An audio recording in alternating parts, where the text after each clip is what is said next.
A todos ustedes por su presencia. Es malísima competencia la del bingo de las mujeres.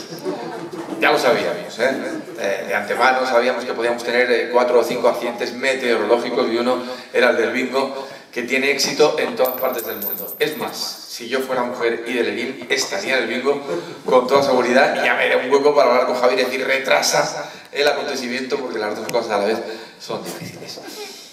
Yo conocí a Javier Elizalde en la distancia. Hace una decena de años ya, por azar, había vuelto al mundo de la radio.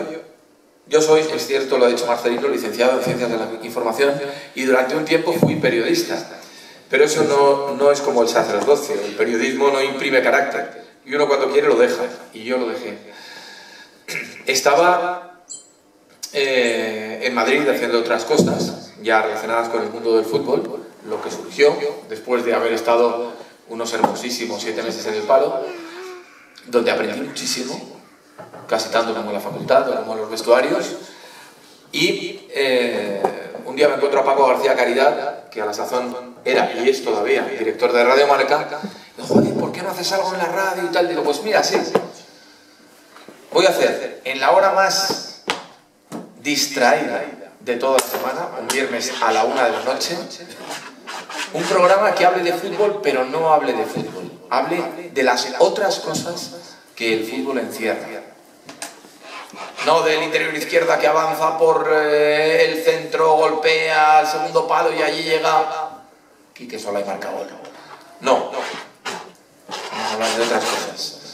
Del dolor que hay en el mundo del fútbol también, de las alegrías que no se conocen que hay en el mundo del fútbol también, de la otra vida del jugador, de lo que no se ve. Defiendo que el fútbol tiene mucho más de sufrimiento que de alegría. Bueno, vosotros tenéis la dicha, muchos de vosotros, de ser de Osasuna. Que esa es la dicha que implica no ser del Real Madrid o del Fútbol Club Barcelona. Aunque hay personas que son capaces de compatibilizar esas dos cosas.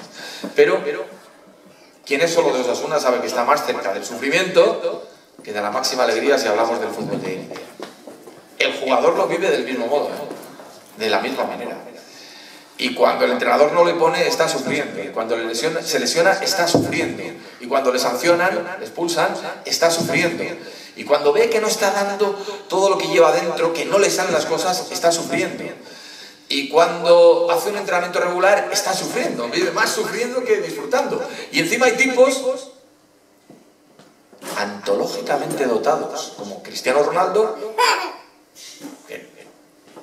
es un guaperas, le pega el balón que la parte, tiene los contratos más multimillonarios que se puedan imaginar, que no es feliz. Y claro, a nosotros nos dan ganas de reírnos de Janeiro, pero es verdad, no es feliz. No es feliz porque esas otras cosas que no vemos se lo impiden y que existen en el mundo del fútbol. Javier, desde Londres, y había estado fastidiadillo durante un tiempo, lo veía del mismo modo.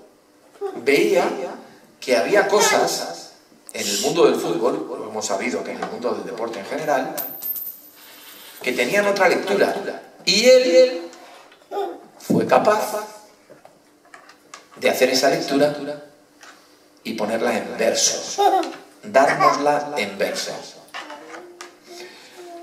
Y yo, además, tuve la fortuna de aprender cosas de él, a través de esas comunicaciones, esas cartas de los oyentes, de aquel programa que empezaba diciendo: bienvenidos al Fútbol Tiene Música, el programa menos escuchado de la radio española. Tan poco escuchado que los oyentes se enumeraban. Y Javier desde allí, con su número de oyente del programa, nos hizo aprender, por ejemplo, quién era Carlos Solá, Chiquilín. Y saber que había un señor de 40 años, de 50 años, de 60 años, de 70 años, de más de 80 años, que cogía la Tafallesa y se iba directo a San Juan I, al Sadar luego, al Reino de Navarra, más tarde llamado así, y a él le daba igual. Él iba a ninguno de los campos, él iba al campo de Osasuna. Y ese hombre, lo que estaba haciendo, era el verso que luego Javier llevó al libro. Y nos enseñó que el fútbol se podía vivir no solamente en el amor a la victoria y los contratos millonarios, sino también en el grito de ánimo capaz de levantar a todo un estadio. Y al final, nuestro equipo es un poco o mucho nuestra patria. Lo que miramos y queda, porque muchas veces hemos ido al fútbol de la mano de nuestro padre, que ya no está. Pero vemos a nuestro equipo, vemos a Osasuna y vemos a nuestro padre que está con nosotros. Esa tarde de cada 2 semanas en el campo de fútbol está junto a nosotros. Y eso Javier lo supo llevar al verso. Y su poesía no es la poesía difícil, erudita, complicada. No digo yo que esa poesía no esté llena de calidad. Pero nosotros, los que somos un poco del balón y el balonazo y del sentimiento a flor de piel, quizá nos llegue más la palabra sencilla, escuetamente escrita, directa al corazón. Así que, después de darnos una lección de fútbol y poesía en anteriores libros, y de acudir en verso también a la llamada necesitada de Osasuna, un día dijo: se va a ir Miguel Indurain, sin tener una colección de versos uno detrás de otro que reflejen sus mejores momentos. Porque este libro no es solamente una serie de poemas dedicados a Indurain. Si lo veis bien, si lo leéis despacio y se necesita poco para entenderlo, es cada uno de los jalones de la vida deportiva de Miguel Indurain, narrados poéticamente por quien lo siguió como un aficionado, todos lo éramos, los que sufrían al lado de la carretera o desde la televisión o por la radio con las hazañas de Miguel. Y que un mozo de Villaba fuera capaz de arrastrarnos poéticamente, él lo ha sabido, nuestro Javier, llevar al libro. Y cuando lees un poema como Silencio, donde te dice cómo son esos momentos del deportista que está solo en la más absoluta de las soledades, que es la del vosotros, san silvestreros, del herir, lo entendéis muy bien, en esas tardes que os podéis entender, y a lo mejor os cruzáis con algún amigo, pero a lo mejor no, y estáis corriendo solos, como Miguel Indurain, que estaba en la bici solo, pensando, pedaleando y viviendo cada pedalada con un golpe de pensamiento, la obligación que tenía con todo el mundo, la necesidad de levantar multitudes, el compromiso con todos ellos y no fallar. No me digáis que eso no es un romance perfecto. No como Roldán, pero casi. Una hazaña heroica.